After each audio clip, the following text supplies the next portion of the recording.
guys, welcome to another video. Today we are back in Rimworld. This is 1.3, the preview download, and it has loads of new features. It's long awaited, so the change log list is very extensive. There are some really interesting cool things they've added. If you want to read about that, you can in the link in the description down below.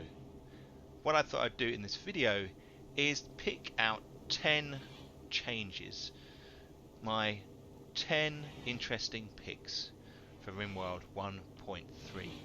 Let's take a look.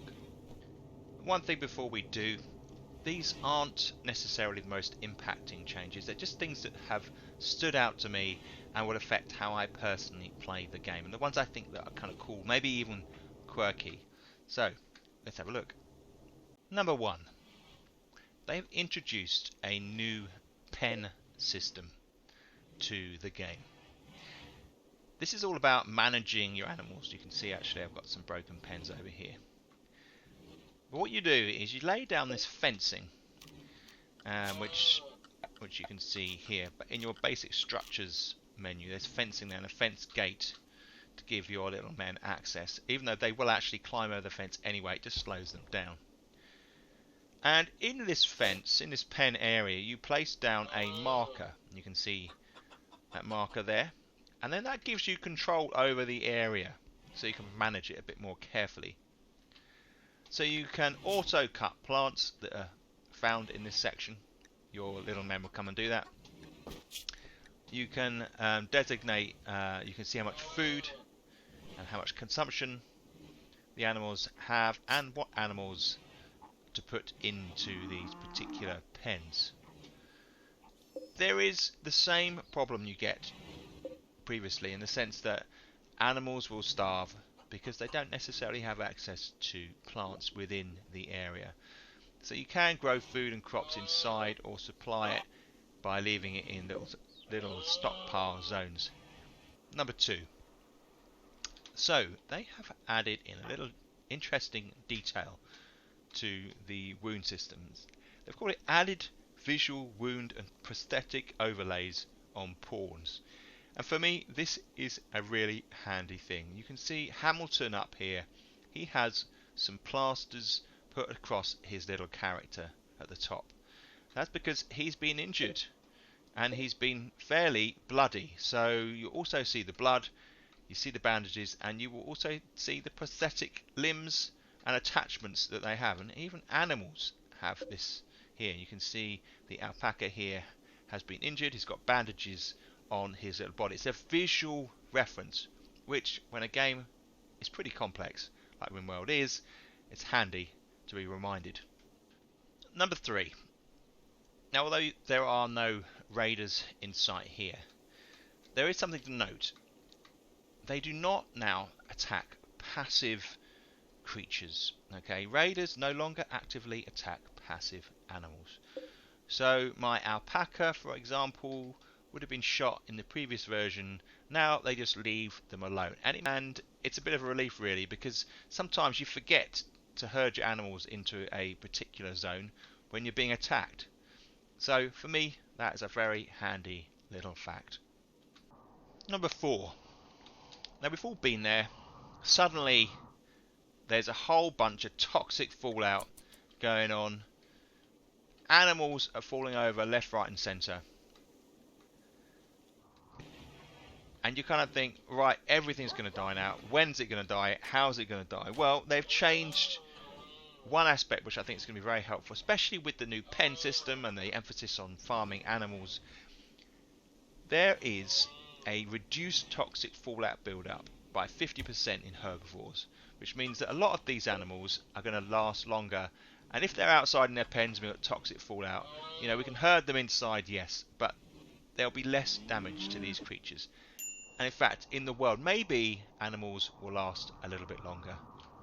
Number 5. Animal filth is now an actual stat rather than a virtual one. This means that these alpacas are going to leave their poop all over the place. Not something we want. Now, obviously we're herding them to pens, which makes it much better. But to combat this, they have introduced straw matting. Now this absorbs the filth and it becomes less of a problem in game. So you can allocate particular areas that you've got going here with pens and put straw matting down, and it gets a lot less filthy. If you let your animals wander around in your property, like this cheeky little guinea pig here, he's going to leave poop everywhere and people aren't going to be very happy about it. So you're now got to manage that aspect of having animals with the straw matting there to help. Number 6. It seems like a little thing, but I think it might have quite a bit of an impact.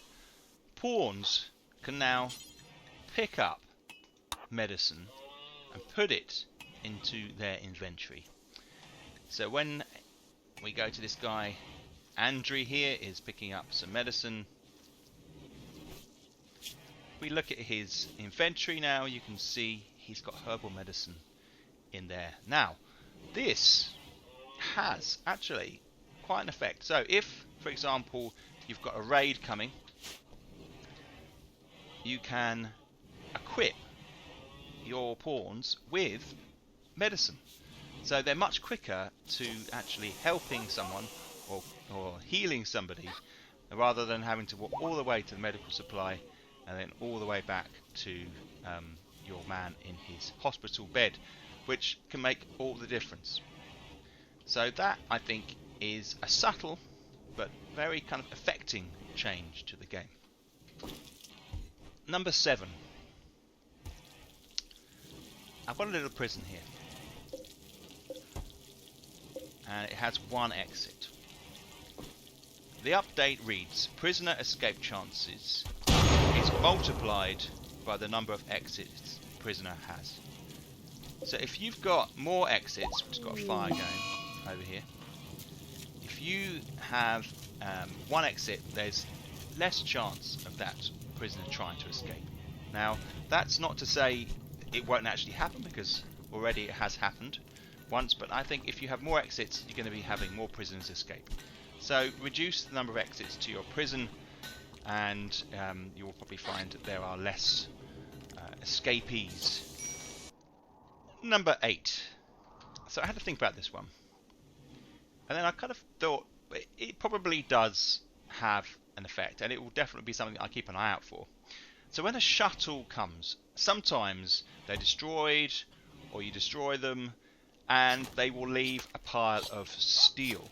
Well, with 1.3, instead of steel, you will now get uranium, which is obviously a lot more valuable. So number 9. So there, is that a green chicken? Looks like a green chicken there.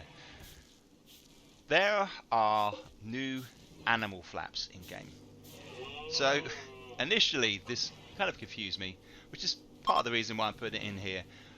Animals don't use doors anymore, they use animal flaps. Now, pawns can use animal flaps as well, which is not a problem, but for animals to enter a building, you need to put an animal flap in there. And they also keep out the cold, do all the things that doors do. Tip 10. And yes, there is a bit of a theme here. Now, you can go, click on an animal, and when you click on the eye icon here, view information, and you scroll down, there is an animal productivity option now, and it shows, well, list of stats. It shows a whole bunch of things like gestation time, wool type, wool amount, and it gives you all this meat per day during growth, adult meat amount. Kind of gives you a sense of what you should expect when you either kill animal or you harvest wool for an animal, and even gives here the wool value per year, which I think is fascinating. It just shows how deep the stats are in this awesome game. So there were my 10 interesting picks for Rimworld 1.3. It's probably worth also mentioning that there are increased breach raids and a new hammer that is designed to smash through walls. Not so interested in that myself. I like the animal management side of it and the kind of the base management. So there you have it, guys. Hope you liked that. If you did, click the thumbs up. If you haven't subbed already, it'd be awesome if you could, and then click the little bell so you get alerts for when my videos go live. So once again, guys, thanks for watching, and I'll see you soon.